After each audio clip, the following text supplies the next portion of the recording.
নমস্কার বন্ধুরা। তো দেখো, এই গরমে কিছুই খেতে ভালো লাগে না, তো লাস্টে খাবার পাতে যদি একটু আমের চাটনি হয় ভালোই লাগে, টক মিষ্টি ঝাল।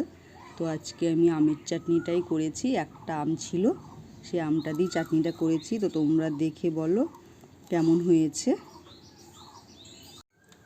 তো প্রথমে কড়াইয়ে অল্প একটু সাদা তেল দিয়ে দিলাম, একটা শুকনো লঙ্কা ফোড়ন দিয়ে দিলাম।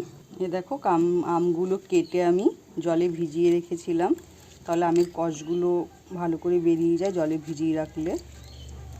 এবার আমগুলো দিয়ে দেবো তেলে, কেটে রাখা আমগুলো দিয়ে দিলাম। এবার এর মধ্যে দিয়ে দেবো পরিমাণ মতো নুন, হলুদ।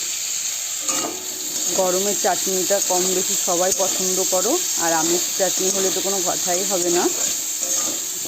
আর আমি খুব সিম্পলভাবে এভাবে বাড়িতে খাওয়ার জন্য বানাই, তোমরা এরকম ট্রাই করতে পারো। দেখো, হালকা একটু ভাজা ভাজা করে নেবো।